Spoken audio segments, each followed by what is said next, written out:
म्हणजे फायद्याचं नाही, जरी सेंद्रिय शेती असली तरी सुद्धा हे काही फायद्याचं नाही असे म्हणतात गणेश देशमुख. मला एक सांगा की आत्ता एकूण जर शेती फायद्यात आणायची असेल तर कुठल्या प्रकारची धोरणं सरकारनं अवलंबली पाहिजेत, तुम्ही कसं बघता?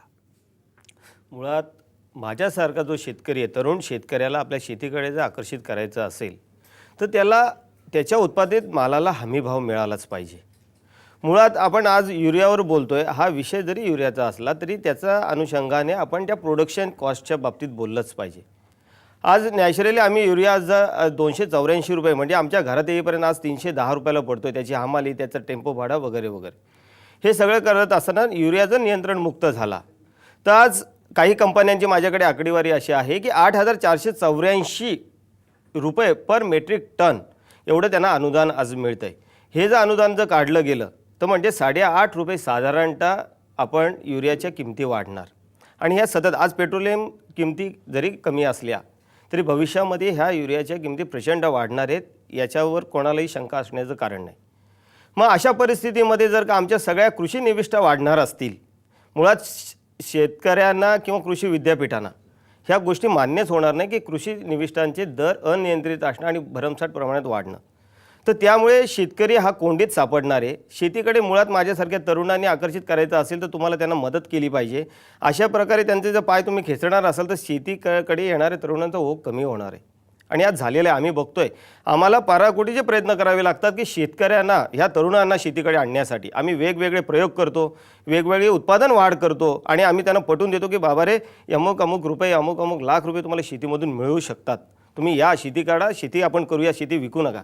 पण अशी जर धोरणं सरकारने राबवली तर ही शेतकऱ्याच्या मुळावर घाव घालण्यासारखं आहे.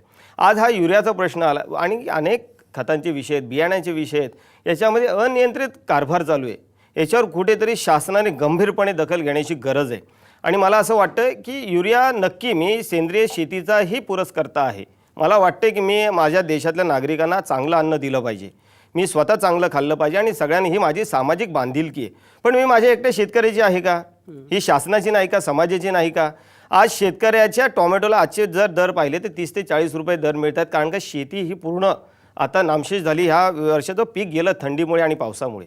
अशा परिस्थितीमध्ये जर 30 ना 40 रुपये जरी भाव मिळत असला तरी शेतकऱ्याला पैसे बिलकुल मिळत नाहीत, कारण का मुळातच प्रोडक्शन आले. डॉक्टर शरद निंबाळकर आपल्यासोबत आहे. डॉक्टर शरद निंबाळकर, तुम्ही कुलगुरू होता पंजाबराव कृषी विद्यापीठाचे. मला एक सांगा की खरोखरच सरकारनं आता कुठल्या धोरणाचा अवलंब करण्याची आवश्यकता आहे? कारण मगाशी डॉक्टर मिलिंद मुरुगकर ज्याप्रमाणे म्हणाले, आपल्याकडे कुठले सूत्रबद्ध धोरण नसतं, एक सुसंगती त्या सगळ्या धोरणामध्ये नसते. आता कृषीविषयक एका धोरणाची आवश्यकता आहे. अशा वेळी आता काय प्रकारे भूमिका असली पाहिजे सरकारची? राज्य आणि केंद्र दोन्ही सरकारची काय भूमिका असली पाहिजे, काय वाटतं तुम्हाला? हा तर फार मोठा विषय आहे, पण मी त्याला एका मुद्द्याशी फक्त संदर्भात बोलेन की किमान याच्यामध्ये अकृषक मालाच्या किमती ह्या सातत्याने वाढत जातात, ही वस्तुस्थिती आहे. पण कृषी मालाच्या किमती ह्या त्या प्रमाणात वाढत नाही किंवा त्याला भाव देण्याच्या संदर्भातलं नियंत्रण आहे. अकृषक मालाच्या किमती वाढण्याला नियंत्रण नाही, त्या नियंत्रण मुक्त आहेत. भाजीपाला किंवा शेतकऱ्याची उत्पादनं याच्या संदर्भामध्ये नियंत्रण आहे. याचं कारण असं आहे, याचे भाव कमी होतात, जास्ती होतात, अकृषक मालाचे भाव हे वाढत जातात आणि त्याच्या संदर्भात उत्पादन खर्च जो आहे, हा उत्पादन खर्च त्याचा निघत नाही, उत्पन्न शेतकऱ्याचं वाढत नाही. याच्यासाठी किमान ज्या नियोजनात्मक गोष्टी आहेत, आज आपण हमी भाव जरी म्हटला तर आज मी कापूस लावायचा की नाही, सोयाबीन लावायचा का नाही, ऊस लावायचा का नाही, याच्यासाठी मला किमान 3 वर्षाचं प्लॅनिंग आवश्यक आहे. आणि 3 वर्षामध्ये शेतीमालाला मला काय भाव मिळणार आहे आणि शेती उगवण्यासाठी लागणाऱ्या अकृषक कृषीच्या निविष्ठा याचा सुद्धा स्थिरीकरण पाहिजे. म्हणजे उत्पन्न भावाचं स्थिरीकरण आणि शेतीसाठी लागणाऱ्या संसाधनांचं स्थिरीकरण, हे किमान 2 ते 3 वर्ष जर असलं तर मला प्लॅनिंग करता येईल.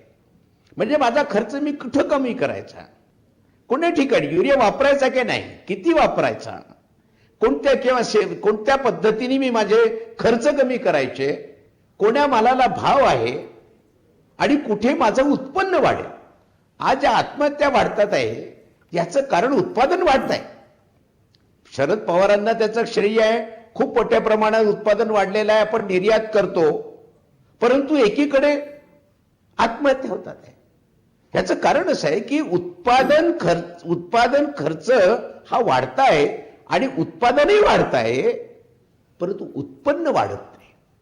आणि म्हणून आर्थिक विपन्नता असल्यामुळं त्याला सबसिडी आवश्यक आहे, त्याला नियोजन आवश्यक आहे.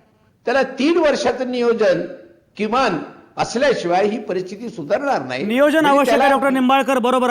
अतिशय महत्त्वाची गोष्ट ही. आणि खरं म्हणजे मला तुम्हाला आणखी एक मुद्दा विचारायचा आहे की या सगळ्यामध्ये कृषी शिक्षण, विद्यापीठीय कृषी शिक्षण यांची भूमिका काय असणार आहे, हाही प्रश्न मला तुम्हाला विचारायचा आहे. असे अनेक महत्त्वाचे मुद्दे आहेत, पण आता मी घेतोय एक छोटासा ब्रेक.